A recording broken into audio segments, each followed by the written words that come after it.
జరగబోయే రైతుల ధర్నా గురించి చర్చించడానికి అదేవిధంగా విలేకరుల సమావేశం నిర్వహించడానికి ఈరోజు మేము నిర్ణయించడం జరిగింది. మన రాష్ట్రంలో మనం చూస్తుంటే ఈ పంట నమస్కారం తెలియజేసుకుంటున్నాను. ముఖ్యంగా ఈ సమావేశం ముఖ్య ఉద్దేశం ఏంటంటే ఈ కూటమి ప్రభుత్వం అన్ని రంగాల్లో కూడా విఫలమైంది. దీంట్లో ముఖ్యంగా ఈ కూటమి ప్రభుత్వం వచ్చిన తర్వాత రైతులకు తీరని అన్యాయం జరుగుతుంది. అదేవిధంగా జగన్మోహన్ రెడ్డి గారు గత ప్రభుత్వంలో ఎంతో ప్రతిష్టాత్మకంగా ఏర్పాటు చేసినటువంటి రైతు భరోసా కేంద్రాల ద్వారా జరుగుతున్న సేవలన్నింటినీ నిర్వీర్యం చేసి ఈ రోజున ఒక యూరియా బస్తా కోసం రైతులను రోడ్డు మీద తీసుకొచ్చే పరిస్థితి ఈరోజు ప్రభుత్వం తీసుకొచ్చిందని నేను తెలియజేసుకుంటున్నాను.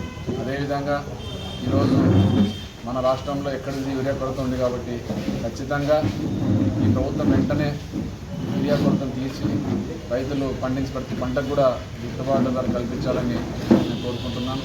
అదేవిధంగా మన మంత్రి అచ్చెన్నాయుడు గారు చాలా రైతుల పట్ల చాలా హేళనగా మాట్లాడడం జరిగింది. ఎందుకంటే మనం పెళ్లి భోజనాలకు వెళ్ళినప్పుడు కూలలు నిలబడితే లేని తప్పు ఈరోజు యూరియా బస్తా కోసం రైతులు నిలబడితే తప్పేముంది అంటున్నారు.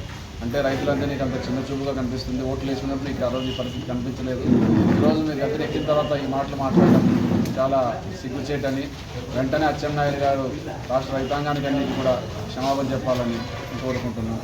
అదేవిధంగా రేపు 9వ తారీఖు నాడు వైఎస్ఆర్ కాంగ్రెస్ పార్టీ పిలుపు మేరకు ప్రతి డివిజన్ హెడ్ క్వార్టర్స్లో రైతులందరూ కూడా తరలి వచ్చి ఆర్డీఓ ముట్టడి కార్యక్రమాన్ని జయప్రదం చేయాల్సిందిగా మంత్రాలయ ప్రజలందరినీ కూడా కోరుకుంటున్నాను.